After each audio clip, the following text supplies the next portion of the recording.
Alright, first actual video, and we're starting on a build that I find to be quite underrated. Tempest.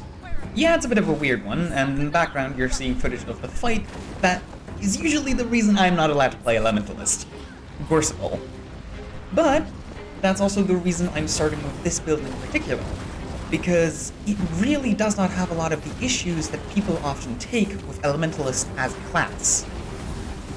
If you've ever looked at Ellie and then decided not to play it because it's squishy and a lot of the rotations look difficult and it doesn't bring a lot of utility, well, I can say you were looking for this build.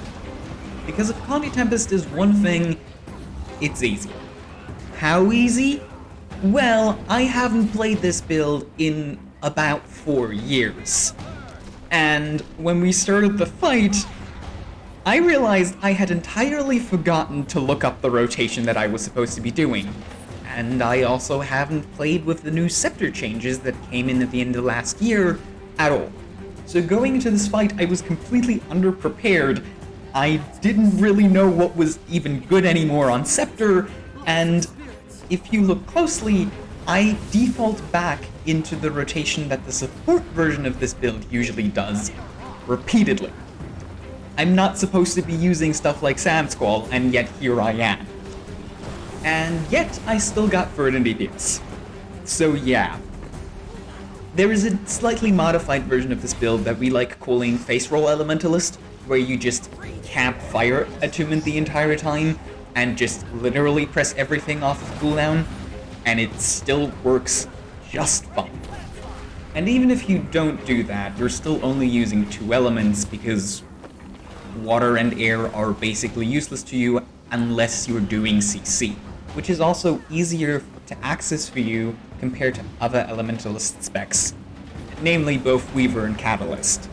All the while you absolutely do have the room to take extra utility options in the utility slots.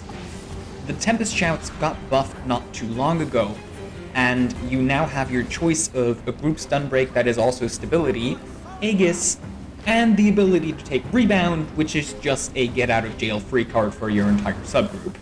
Smothering Auras also exists as a mass Condi Cleanse option, but it's a little harder to work with. Now the main joke people like to make about Elementalist is that it dies at a stiff breeze, and while sometimes that's true, I did promise you some survivability, and I'm not lying.